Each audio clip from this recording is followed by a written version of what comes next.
ચાલો મિત્રો, આજે જોશું આપણે નેક્સ્ટ વિડીયો ફોક્સટ્રોટ પાર્ટ 7, જેમાં આપણે ચાલુ કરશું લાઇબ્રેરી ફંક્શનનું ચેપ્ટર. હવે લાઇબ્રેરી ફંક્શનના યુનિટમાં જુદા જુદા પ્રકારના ફંક્શનો જોવા મળે છે. તેમાં છે એક ન્યુમેરિક પ્રકારના ફંક્શનો, બીજા છે કેરેક્ટર ને લગતા ફંક્શન, ડેટ એન્ડ ટાઈમને લગતા ફંક્શન અને ફાઇલ અને રેકોર્ડને લગતા ફંક્શન. તો આ કુલ 4 પ્રકારના ફંક્શનો છે. તેમાંથી દરેક ફંક્શનને આપણે વિગતવાર જોઈએ. તો સૌપ્રથમ આપણે લઈએ ન્યુમેરિક ફંક્શન. ન્યુમેરિક પ્રકારના ફંક્શનની અંદર પહેલું આવે છે એબીએસ ફંક્શન. તમે જોશો એમ કે એબીએસ ફંક્શન દર્શાવ્યું છે તે પ્રમાણે તેનો ઉપયોગ કઈ રીતના થાય. જેની કોઈ શબ્દની પાછળ કૌંસની નિશાની હોય એટલે સમજવાનું કે તે ફંક્શન છે. તેની સિન્ટેક્સ છે એબીએસ કૌંસની અંદર n. તો હવે સૌપ્રથમ જોઈએ આ ફંક્શનનું કાર્ય શું છે. આ ફંક્શન કોઈ પણ ઋણ સંખ્યાનું ધન સંખ્યામાં રૂપાંતર કરે છે. એટલે કે કોઈ નેગેટિવ વેલ્યુ હોય એને પોઝિટિવમાં કન્વર્ટ કરે છે. જેમ કે આની અંદર છે એબીએસ -10, તો એ શું કરશે, પોઝિટિવ એટલે કે પ્લસ માઇનસ રકમને પ્લસમાં ફેરવશે. જોઈએ એક એક્ઝામ્પલ એનું. ફોર એક્ઝામ્પલ n બરાબર -10 એટલે આપણે n ને -10 કિંમત આપી. ક્વેશ્ચન માર્ક n ને પ્રિન્ટ કરાવીએ તો તમે જોશો અહીંયા -10 એવું પ્રિન્ટ થયું છે. તો હવે ફંક્શન લખીએ ક્વેશ્ચન માર્ક. ક્વેશ્ચન માર્ક એટલા માટે કે એ ફંક્શનનો જે રોલ જે છે એ શું જવાબ રિટર્ન કરે છે એ તમને અહીંયા સ્ક્રીનમાં દેખાય. એટલે ક્વેશ્ચન માર્ક એબીએસ કૌંસની અંદર 10. તો જુઓ એણે 10 ને પ્રિન્ટ કર્યા. હવે -10 કરીએ તો શું પ્રિન્ટ કરે છે જુઓ. તો આ ફંક્શનનું કાર્ય છે ઋણ સંખ્યાને એટલે કે નેગેટિવ વેલ્યુને પોઝિટિવ વેલ્યુમાં કન્વર્ટ કરે છે. એટલે -10 ને એણે પોઝિટિવ એટલે કે -10 ને એણે +10માં ફેરવી અને પછી આઉટપુટ આપ્યું. આમ એબીએસ ફંક્શનનું કાર્ય છે ઋણ સંખ્યાનું ધન સંખ્યામાં રૂપાંતર કરવું. ત્યારબાદ છે બીજું ફંક્શન જોઈએ બિટવીન. સિન્ટેક્સ જોશો તો બિટવીન કૌંસની અંદર n1 n2 અને n3 એટલે કે આની અંદર કુલ 3 વેલ્યુ મૂકવામાં આવે છે. તો n1 શું દર્શાવે છે તો કે એ કોઈ વેલ્યુ એક દર્શાવે છે અને n2 અને n3 એ શરૂઆતની અને એન્ડની કિંમત દર્શાવે છે. એટલે કે n1 એટલે કે 2 અને n2 અને n3 એટલે કે 1 થી 3 ની વચ્ચે 2 આવે છે. જો હા તો એ ટ્રુ કરશે અને જો નહીં તો એ ફોલ્સ જવાબ આપશે. એક્ઝામ્પલ જોઈએ. ક્વેશ્ચન માર્ક બિટવીન કૌંસની અંદર 2 એટલે કે n1 એટલે કે જે આ સંખ્યા વચ્ચે આવે છે કે નહીં તે દર્શાવવાનું છે. પછી n2 એટલે કે પ્રારંભિક કિંમત, સંખ્યાની જે રેન્જ હોય એની પ્રારંભિક કિંમત 1 અલ્પવિરામ અને n3 એટલે લાસ્ટ કિંમત. એટલે 1 થી 3 ની વચ્ચે 2 આવે છે કે નહીં તો તમે જોશો અહીંયા ટ્રુ જવાબ મળ્યો. હવે આપણે 2 ની જગ્યાએ 4 કરીએ તો જવાબ ફોલ્સ આવ્યો. એટલે કે 1 થી 3 ની વચ્ચે 4 આવતા નથી. આમ બિટવીન ફંક્શનનું કાર્ય છે કે પ્રથમ જે મૂકવામાં આવેલી કિંમત છે તે રેન્જની અંદર આવે છે કે નહીં તે દર્શાવવું.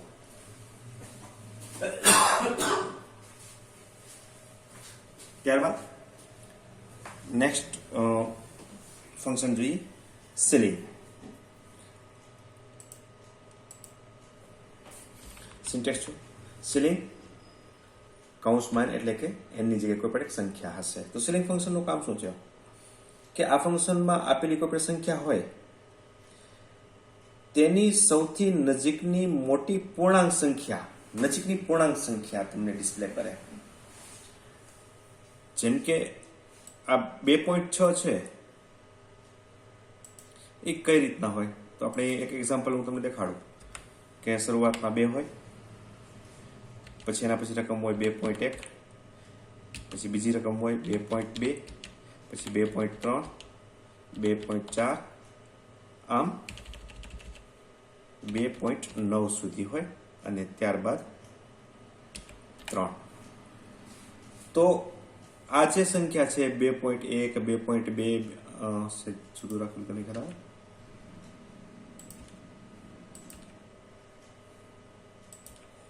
તો જોશો એક સંખ્યા 2, ત્યારબાદ 2.1, 2.2, 2.3, 2.4, 2.5 એમ 2.9 અને છેલ્લે 3. તો આ કોઈ પણ અપૂર્ણાંક સંખ્યા છે તેની સૌથી નજીકની કોઈ જો સંખ્યા હોય તો 2 હોય. એક આ બાજુ જાઓ તો 2 છે અને આ બાજુ જાઓ તો 3 છે, એટલે એમ કુલ 2 આવતી હોય. જો આના પછી તમે આવો તો અહીંયા 3.1 આવે, આમ 4 સુધી હોય. તો હવે આ 2.3 ની સૌથી નજીકની બે સંખ્યા પૂર્ણાંક કઈ આવે તો આ બાજુ 2 હોય અને આમ આવો તો 1 હોય. તો 2, 3 અને 4. હવે આમાં સૌથી નજીકની અને તેમાં મોટી, તો નજીકની 2, એક 3 અને એક 2. તો આ 3 અને 2 માંથી મોટી કોણ? તો જવાબ 2 માંથી આ સંખ્યા મોટી છે. તો આ રીતના આ ફંક્શનનું કામ છે. તેમાં આપેલી સંખ્યામાં સૌથી નજીકની મોટી સંખ્યા પૂર્ણાંક સંખ્યા મેળવીને તમને જવાબ આપે. જેમ કે 2.6 તો નજીકની પૂર્ણાંક બે સંખ્યા, એક બાજુ 2 હોય ને બીજી બાજુ 3 હોય, એમાં મોટી સંખ્યા 3 હોય એટલે 3 જવાબ આપે. હવે 2.001 તો આમાં પણ 2 અને 3 હોય તો 3 જવાબ. હવે માઇનસ, જો માઇનસમાં જોવા જાઓ નેગેટિવમાં તો -2 અને -3 તો મોટું કોણ? તો -2 મોટા હોય એટલે આમાં જવાબ આવે -2. તો સીલિંગ ફંક્શનનું કાર્ય આ છે. જોઈએ આપણે ક્વેશ્ચન માર્ક, સીલિંગ અને કોઈ પણ એક -5 રકમ આપણે આપીએ 5.23. તો આમાં બે સંખ્યા હોય 5 ની નજીકમાં, એક બાજુ 5 અને બીજી બાજુ 6. તો 5 અને 6 માંથી સૌથી મોટી કોણ? 6. તો જવાબ આવશે સીલિંગ ફંક્શન. ઓકે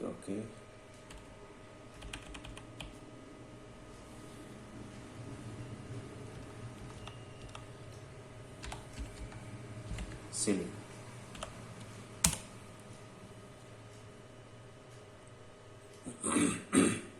તો જોશે 5.23 ડાબી ને જમણી બાજુ જુઓ તો પૂર્ણાંક સંખ્યા આવતી હોય, એક બાજુ 5 આવતી હોય એક બાજુ 6 આવતી હોય. તો આ બે પૂર્ણાંક સંખ્યા છે. તો આ બે પૂર્ણાંક સંખ્યાની 2.23 જે હોય તો એમાં સૌથી 5 અને 6 માંથી સૌથી મોટી સંખ્યા 6 હોય એટલે તમને 6 જવાબ આપે છે. For example 8. તો આમાં 8 અને 9 બે પૂર્ણાંક મળે તો જવાબ 9. હવે 0.0001 તો આમાં 2 હોય, 8 અને 9 તો જવાબ 9.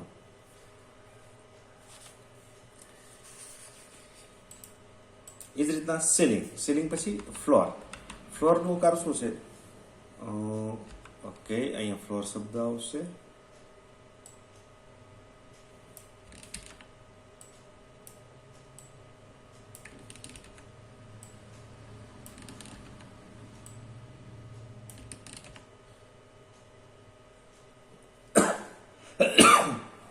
આ ફંક્શનનું કાર્ય શું કે ફ્લોરમાં આપેલી સંખ્યામાં સૌથી નજીકની નાની પૂર્ણાંક સંખ્યા,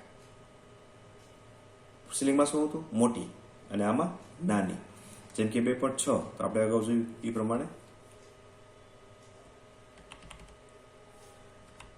ફ્લોર હોય તો નાની સંખ્યા 2 અને 3 માં નાની 2, આમાં 2 અને 3 માં નાની 2, અને આમાં -3 માં -2 અને -3 માંથી નાનું કોણ તો -3, અહીંયા જવાબ આવશે -3.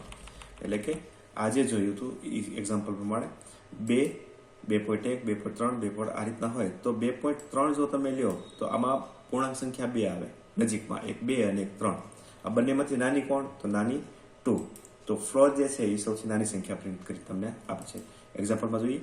હવે આ જ એક્ઝામ્પલ જોઈએ, જેમ કે આ જે સિલિંગ 5.23, ફરીથી આપણે ક્લિયર કરી દો એટલે તમને ખ્યાલ આવી જાય.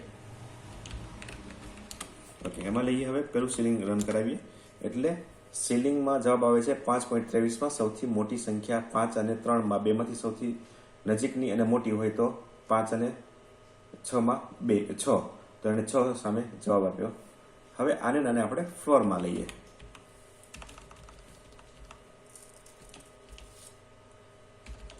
તો શું જવાબ આવ્યો? 5 કે 6? પૂર્ણાંક સંખ્યા નજીકની નાની, તો પૂર્ણાંકમાં 5 અને 6, નજીકની નાનીમાં 5, તો 5 જવાબ આવવો જોઈએ. સામે દેખાય છે પ્રમાણે 5, બરોબર છે. તો આનું કામ છે, સિલિંગનું કામ છે પૂર્ણાંક સંખ્યામાં મોટી સંખ્યા આપવી, અને ફ્લોરનું કામ છે પૂર્ણાંક સંખ્યામાં નાની સંખ્યા આપવી. ત્યારબાદ છે ઇન્ટીજર.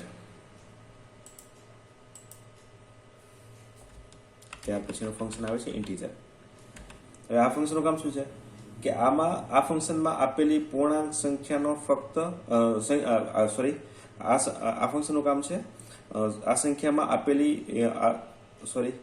આ ફંક્શનમાં આપેલી કોઈ પણ સંખ્યાનું ફક્ત પૂર્ણાંક ભાગ જ ડિસ્પ્લે કરવો. જેમ કે સિન્ટેક્સમાં ઇન્ટીજર અને n ની જગ્યાએ કોઈ પણ એક રકમ હશે, અપૂર્ણાંક રકમ હશે, તો આ 2.6 નો પૂર્ણાંક ભાગ 2. એટલે કે આ ફંક્શનનું કામ શું છે, એની અંદર કોઈ પણ સંખ્યા મૂકવામાં આવે અપૂર્ણાંક સંખ્યા, એ અપૂર્ણાંક સંખ્યાનો પૂર્ણાંક ભાગ એ દર્શાવે. જેમ કે 2.6 અપૂર્ણાંક ભાગ 2, 5.5 તેમાં પૂર્ણાંક ભાગ 5. એક્ઝામ્પલ ઇન્ટીજર int અને એની અંદર કોઈ પણ એક અપૂર્ણાંક સંખ્યા મૂકીએ. 2.23 તો એનો પૂર્ણાંક ભાગ 2 એટલે 2 ડિસ્પ્લે થયો. ત્યારબાદ 2.0001 તો આનો પૂર્ણાંક ભાગ 2 હોય એટલે 2 ડિસ્પ્લે થાય. તો ઇન્ટીજરનું કામ શું છે, int ફંક્શનનું કામ અપૂર્ણાંક સંખ્યાનો પૂર્ણાંક ભાગ ડિસ્પ્લે કરવો. ત્યાર પછીનું નેક્સ્ટ ફંક્શન આવે છે મેક્સ ફંક્શન. સિન્ટેક્સમાં જોશો તે પ્રમાણે મેક્સ કરી n1, n2, n3. એટલે કે આ ફંક્શનનું કામ શું છે કે તેમાં આપેલી કિંમતનું જે લિસ્ટ હોય તેમાંથી સૌથી મોટી કિંમત શોધીને પ્રિન્ટ કરે છે. જેમ કે n1, n2 એટલે કે જુદી જુદી સંખ્યા હશે, જોશો 1, 2, 3, 4 આ રીતના. તો આમાંથી સૌથી મોટી સંખ્યા કઈ છે એ શોધીને તમને આપે છે. જોઈએ આપણે ક્વેશ્ચન માર્ક મેક્સ કૌંસની અંદર 1, અલ્પવિરામ 2, અલ્પવિરામ 3, અલ્પવિરામ 4, એન્ટર. શું જવાબ આવશે? આમાંથી સૌથી મોટી કોણ તો કે 4. હવે આડાવડી સંખ્યા આપણે આપીએ. મેક્સ પહેલી સંખ્યા 25, બીજી 36, ત્રીજી 45 અને ચોથી 10. આમાંથી મોટી સંખ્યા કઈ? એન્ટર મારી જે ખ્યાલ આવે તો 25, 36, 45 ને 10 માંથી આ જે છે એમાંથી મોટી સંખ્યા 45, એટલે જવાબ આપ્યો અહીંયા 45. આ ફંક્શનનું કામ છે કે આ ફંક્શનમાં આપેલ સંખ્યાના લિસ્ટમાંથી સૌથી મોટી સંખ્યા શોધીને અલગ કરીને પ્રિન્ટ તમને આપવી. તેવી રીતના ત્યાર પછીનું ફંક્શન આવે છે મિનિમમ, મેક્સ પછી મિનિમમ. આ ફંક્શનનું કાર્ય મેક્સ કરતા ઊંધું, કે તેમાં આપેલી સંખ્યા જે હોય એમાં એ સંખ્યામાંથી સૌથી નાની સંખ્યા તમને એ અલગ કરીને આપે છે. જોઈએ એક્ઝામ્પલ. હવે આ જે છે 1 2 3 4 એને આપણે મેક્સ ને મિન માં ફેર કન્વર્ટ કરી લઈએ. જે મેક્સમાં જવાબ આવે તો 4, હવે મિનમાં જોઈએ શું આવે કે 1 2 3 4 માં સૌથી નાની સંખ્યા 1 એટલે 1. અને હવે આ 25 36 45 10 માં નાની સંખ્યા કોણ જોઈએ મિન કરી અને તો એમાં 10 જવાબ આવે. બરાબર છે. તો મિનનું કાર્ય છે સૌથી નાની સંખ્યા શોધીને તમને આપવી.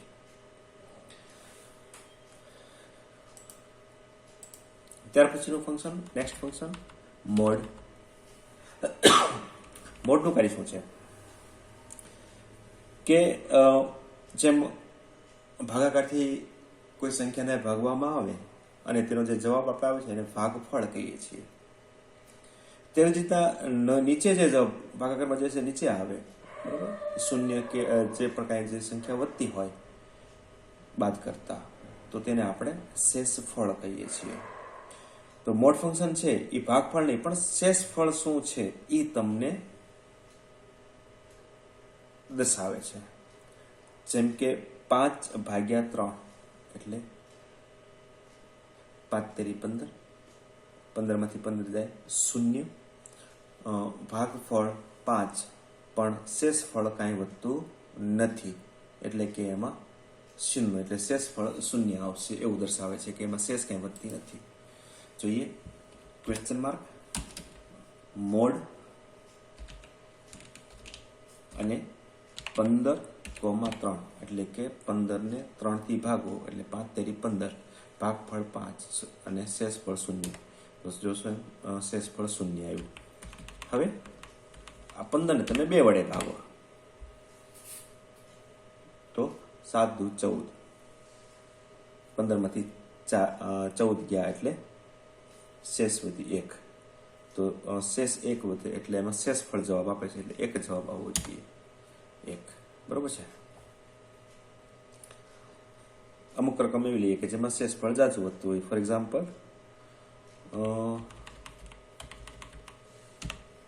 14/3 કરીએ તો તેમાં શેષ કેટલી વધે? 2. 4 તેરી 12, 14 માંથી 12 જાય એટલે શેષ વધી 2 એટલે શેષફળ 2 તમને નીચે જોવા મળશે. તો મોડ ફંક્શનનું કામ છે બે સંખ્યામાંથી ભાગાકાર કરી અને જે શેષ વધતી હોય એ શેષ 0 અથવા તો જે પણ શેષ વધતી હોય એ તમને ડિસ્પ્લે કરે છે. ત્યાર પછીનું ફંક્શન આવે છે રાઉન્ડ. તો રાઉન્ડ ફંક્શનનું કામ શું છે કે આ ફંક્શનમાં આપેલી સંખ્યા નિશ્ચિત કરેલા દશાંશ સ્થળ સુધી રાઉન્ડિંગ કરીને તમને એ જવાબ આપે. જ્યાં n1 અને n2 એટલે કે n1 એટલે કે કોઈ એક સંખ્યા છે અને n2 એટલે કે કેટલા દશાંશ ચિહ્ન પછી જોઈએ છીએ, કેટલા દશાંશ ચિહ્ન તમારે જોઈએ છે એટલે કે 1.1116 અને દશાંશ પછી 2 એટલે કે આટલી રકમ ડિસ્પ્લે થાય. આટલી. એક્ઝામ્પલ ક્વેશ્ચન માર્ક રાઉન્ડ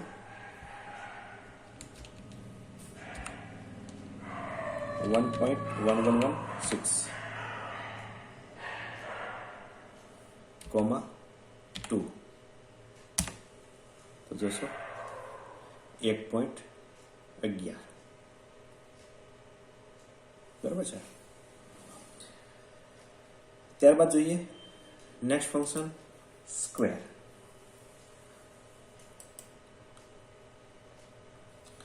તો આ સંખ્યા આ ફંક્શનનું કામ શું છે કે કોઈ પણ સંખ્યાનું ધન સંખ્યાનું એ વર્ગમૂળ તમને ધન સંખ્યાનું પોઝિટિવ વેલ્યુનું કોઈ વર્ગમૂળ તમને શોધીને આપે છે. જેમ કે 25 હોય તેનું વર્ગમૂળ 5. જોઈએ ક્વેશ્ચન માર્ક SQRT 25. 5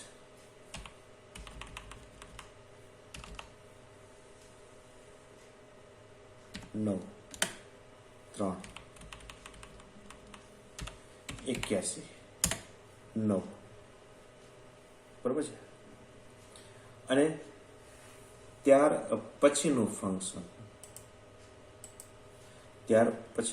છે રેન્ડમ. આ ફંક્શન છે એ 0 થી 1 વચ્ચેની કોઈ પણ આપણે યદચ્છ નંબર પ્રિન્ટ કરે છે. યદચ્છ તમે પ્રાઇમરીમાં શીખી ગયા કે યદચ્છ 0 થી 1 ની વચ્ચે આવતી કોઈ પણ રેન્ડમલી સંખ્યા એટલે યદચ્છ. જોઈએ ક્વેશ્ચન માર્ક રેન્ડમ 0.85, બીજી વાર કરીએ 0.55, ત્રીજી વાર 0.91, 0.83, 0.24, 0.77, 0.56 એટલે 0 થી 1 ની વચ્ચે આવતી કોઈ પણ સંખ્યા પ્રિન્ટ આપી દે. અને ત્યારબાદનું ફંક્શન છે સાઇન. આ ફંક્શનનું કામ જે છે તેમાં આપેલી કિંમત એ પોઝિટિવ છે, નેગેટિવ છે કે 0 છે તે તમને જવાબ તરીકે આપે છે. જો વેલ્યુ પોઝિટિવ હોય તો 1 જવાબ આવે, જો વેલ્યુ નેગેટિવ હોય તો -1 આપે, અને જો કિંમત 0 હોય તો 0 જવાબ આપે છે. ફોર એક્ઝામ્પલ સાઇન -5 એટલે કે વેલ્યુ નેગેટિવ છે એટલે -1 જવાબ આપશે. અને જો વેલ્યુ +5 હોય એટલે પોઝિટિવ વેલ્યુ હોય તો જવાબ 1 આવે, અને 5 ની જગ્યાએ જો 0 હોય તો જવાબ 0 આવે. એક્ઝામ્પલ તરીકે આપણે અહીંયા આને જોઈએ. સાઇન -6 તો વેલ્યુ નેગેટિવ છે એટલે જવાબ આવે -1. એ જોશો -1. અને જો આને પોઝિટિવ અંદર મૂકવામાં આવે 6 એટલે પોઝિટિવ વેલ્યુ છે તો જવાબ આવશે +1 એટલે કે ખાલી 1. અહીંયા સમજી જોશો, અહીંયા -1, અહીંયા 1. અને અહીંયા જો 0 હોય તો જવાબ અહીંયા તમને જોવા મળશે 0. બરોબર છે. તો આ હતા ન્યુમેરિક ફંક્શન.